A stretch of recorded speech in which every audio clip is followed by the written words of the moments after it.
Israel बनाम फिलिस्तीन संघर्ष 2023। इजराइल हमास युद्ध अपडेट। गाजा में मरने वालों की संख्या। 7 अक्टूबर 2023 को गाजा पट्टी ने इजराइल के खिलाफ बड़े पैमाने पर हमला और आक्रमण शुरू किया।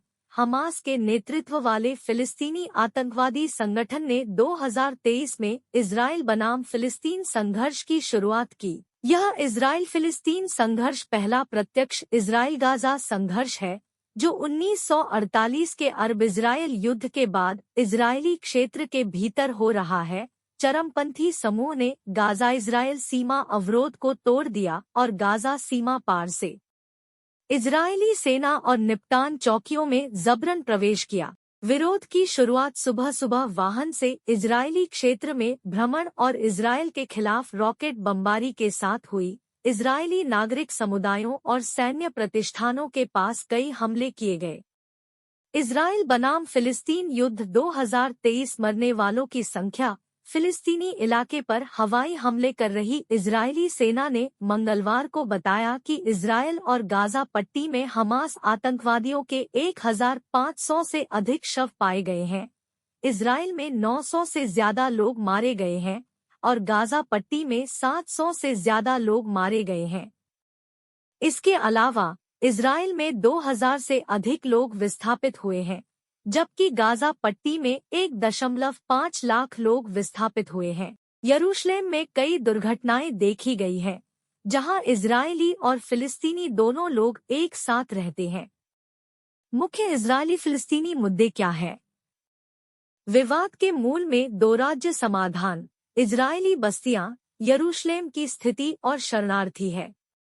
दो राज्य समाधान एक समझौता जो इजराइल के साथ साथ वेस्ट बैंक और गाजा पट्टी में फिलिस्तीनियों के लिए एक राज्य बनाएगा। हमास ने दो राज्य समाधान को अस्वीकार कर दिया है और इजराइल के विनाश की शपथ ली है। इजराइल ने कहा है कि फिलिस्तीनी राज्य को विसैन्यकृत किया जाना चाहिए ताकि इजराइल को खतरा न हो।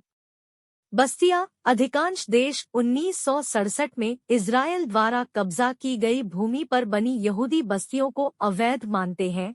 इजरायल इस पर विवाद करता है और भूमि से ऐतिहासिक और बाइबल संबंधों का हवाला देता है। उनका निरंतर विस्तार इजरायल, फिलिस्तीनियों और अंतर्राष्ट्रीय समुदाय के बीच सबसे विवादास्पद मुद्दों में से एक है।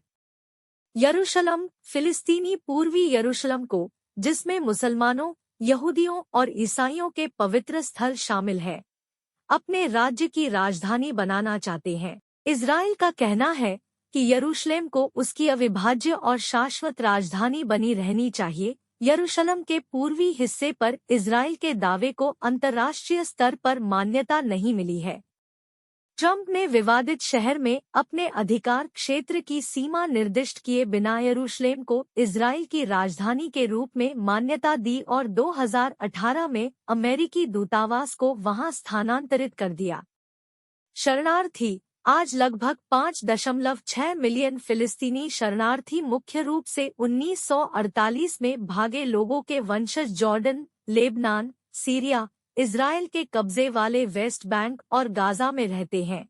फिलिस्तीनी विदेश मंत्रालय के अनुसार लगभग आधे पंजीकृत शरणार्थी राज्यविहीन हैं, जिनमें से कई भीड़-भाड़ वाले शिविरों में रह रहे हैं। फिलिस्तीनियों की लंबे समय से मांग रही है कि शरणार्थियों को उनके लाखों वंशजों के साथ वापस लौटने की अनुमति दी जानी चाहिए। इजराइल का कहना है कि फिलिस्तीनी शरणार्थियों का कोई भी पुनर्वास उसकी सीमाओं के बाहर होना चाहिए। रॉयटर्स के पत्रकारों द्वारा संकलित, एडमंड ब्लेयर द्वारा संपादन। इजराइल बनाम हमास युद्ध कारण। गाजा इजराइल संघर्ष का इजरायली हमास संघर्ष में एक स्थानीय घटक है। इजराइल गाजा संघर्ष तब शुरू हुआ जब इस्लामी राजनीतिक समूह हमास ने वर्ष 2005 और 2006 में गाजा पट्टी में चुनाव जीता। यह बाद में तब उत्पन्न हुआ जब फिलिस्तीनी प्राधिकरण की सरकार हारने के बाद पश्चिमी तट में फतह सरकार और गाजा में हमास सरकार में विभाजित हो गई। हमास के फतह के चुनाव को हिंसक तरीके से अपदस्थ कर दिया गया। इजराइल पर फिलिस्तीनी रॉकेट हमलों, गाजा पर इजरायली हवाई हमलों और गाजा पर मिस्र के संयुक्त इजरायली बमबारी के परिणामस्वरूप इजराइल बनाम फिलिस्तीन युद्ध 2023 खराब हो गया है। ऐसे हमले जो नागरिक और सैन्य उद्देश्यों के बीच अंतर नहीं करते हैं, बल्कि नागरिकों और नागरिक संरचनाओं को लक्षित करते हैं, उन्हें अंतर्राष्ट्रीय समुदाय द्वारा अंतर्राष्ट्रीय कानून के विरुद्ध माना जाता है। इजराइल हमास युद्ध 2023 के कई कारण हैं। हमास के नेतृत्व में 7 अक्टूबर 2023 को इजराइल के खिलाफ गाजा पट्टी से बड़े पैमाने पर आक्रमण शुरू किया गया था। हमास के इस सूडान हमले के जवाब में इजराइल ने सोमवार को गाजा पट्टी पर हवाई हमले किए। इजराइल बनाम फिलिस्तीन युद्ध 2023 की स्थापना से पहले और बाद में इजराइल और फिलिस्तीनी लोगों के बीच लंबा संघर्ष हुआ, जिसके परिणामस्वरूप सैकड़ों हजारों फिलिस्तीनियों का विस्थापन हुआ। फिलिस्तीनी ऐतिहासिक फिलिस्तीन के कम से कम हिस्से में अपना स्वतंत्र राज्य स्थापित करना चाहते हैं। इजरायली सीमा रक्षा, पश्चिमी तट पर इजरायली नियंत्रण, फिलिस्तीन की आंतरिक राजनीति, इजरायली कब्जे वाले क्षेत्रों पर इजरायली नियंत्रण और गाजा पट्टी पर मिस्र की इजरायली नाकेबंदी के कारण यह कार्य वर्तमान में पहुंच से बाहर है। ऐसे ही ताज़ा खबरों के लिए हमारे साथ बने रहे। हमारे चैनल को सब्सक्राइब करना ना भूले। इस वीडियो को ज्यादा से ज्यादा शेयर करें। धन्यवाद।